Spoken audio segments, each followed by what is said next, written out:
My name is Carol Vercelllino.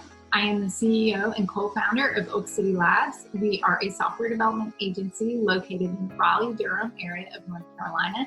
And today we're going to talk about the cloud and cloud storage and security. Well, are you like everyone else and moving most of your data to the cloud? People are doing that now more so than ever. And cloud-based data and applications can eclipse on-premise data centers in terms of speed, reliability, flexibility, and security. Yes, I said security. So many people are worried about security when they move to the cloud, but we actually use some of the same principles for cloud security as we do for on-premise security. So today we're going to talk a little bit about the cloud and three very high-level things to think about when you move to the cloud and you're doing cloud management. So the first thing we're going to talk about is the data itself. What are you storing? Where are you storing it? And what's the structure of that data and who needs to access it?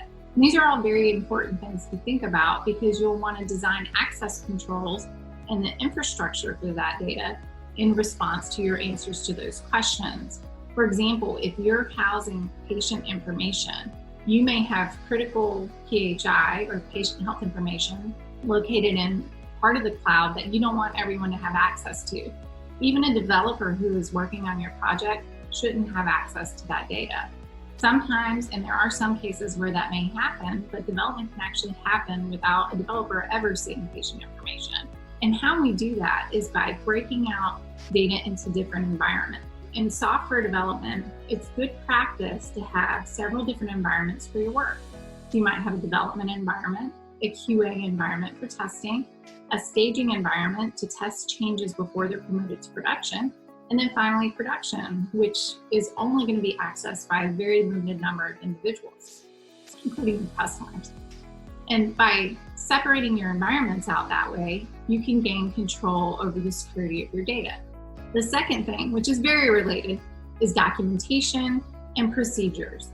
So the more formal of an environment you may be working in, like healthcare or government, you will have tons of documentation. Not all startups have that, but if you're going to be in those fields, you'll probably need to think about it very early on. Also, an incident response plan is incredibly important, especially in healthcare. You'll need to have a plan for what happens if you do have an incident. What kind of response does your team need to have? And what kind of documentation do they need to have along the way? And then finally, a patch and vulnerability plan. What's your patching schedule? How do you coordinate those things? And then keeping an audit trail of all of those changes will be very important. And finally, the third thing to think about is people, humans. They have access to all of this data, and social engineering is used by most hackers in order to gain access to systems, whether it's them trying to guess a password or sending out emails. 90% of malware is delivered by email. And so our team members, our employees, our vendors, they need to have awareness and training of secure procedures and a way to think about security. So today we talked about how flexible, reliable, and scalable the cloud can be, but also how secure it can be.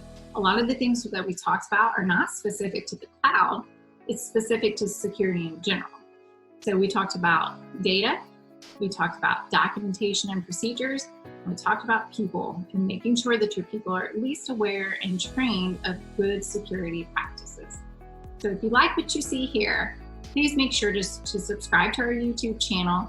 And if you like this video, you'll also get alerted when we have new videos for you to watch.